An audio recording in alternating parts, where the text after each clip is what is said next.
Welcome छ है केटाहरू। र अहिले चाहिँ म चाहिँ मामा गाउँ भनौँ न है, मेरो छनाको भाइको गाउँ आएको थिएँ है, छनाको गाउँ। र अहिले म पेरेनमा छु। यो चाहिँ पेरेनको टुरिस्ट स्पट भनौँ न एउटा। तपाईँहरूलाई म जस्ट भ्यू देखाउँछु है। उहिलेको क्या खुट्टीमा तार जोडेको रहेछ, इलेक्ट्रिक हो। त्यहाँदेखि यताबाट गयो भने बाटो लामो हेर्छ कि सर्टकट यताबाट छ हो। यता चाहिँ अनलाइन बुकिङ गरिकन आउनु सक्छ तपाईँहरू जति पनि इच्छुक छ है। अनलाइन बुकिङ गर्यो, त्यहाँदेखिको साथीभाइ इन्जोयमेन्ट गर्नु छ भने यता आइकन टेन्ट लगाइकन त के भन्नु, त्यहाँ बस्ने जग्गा छ, त्यसमा बस्नु सक्नुहुन्छ। कति सजिलो, बााउन्ड्री पनि मजाले गरिदिएको छ, केहीको डर हुँदैन है। जङ्गलहरूको जनावरहरूको है,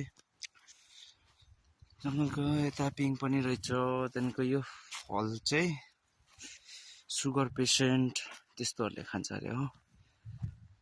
दाले मलाई अघि देखाउनु भयो,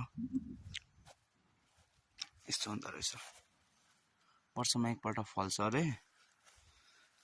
त्यहाँदेखिको पत्ताहरू हजुर साइकस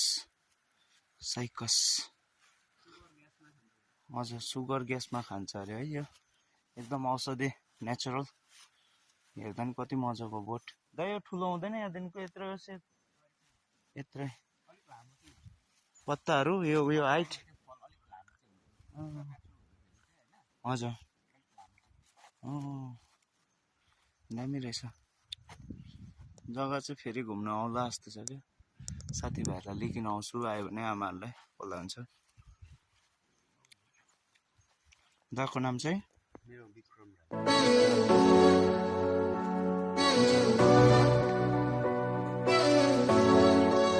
मैं तेरी आंखों में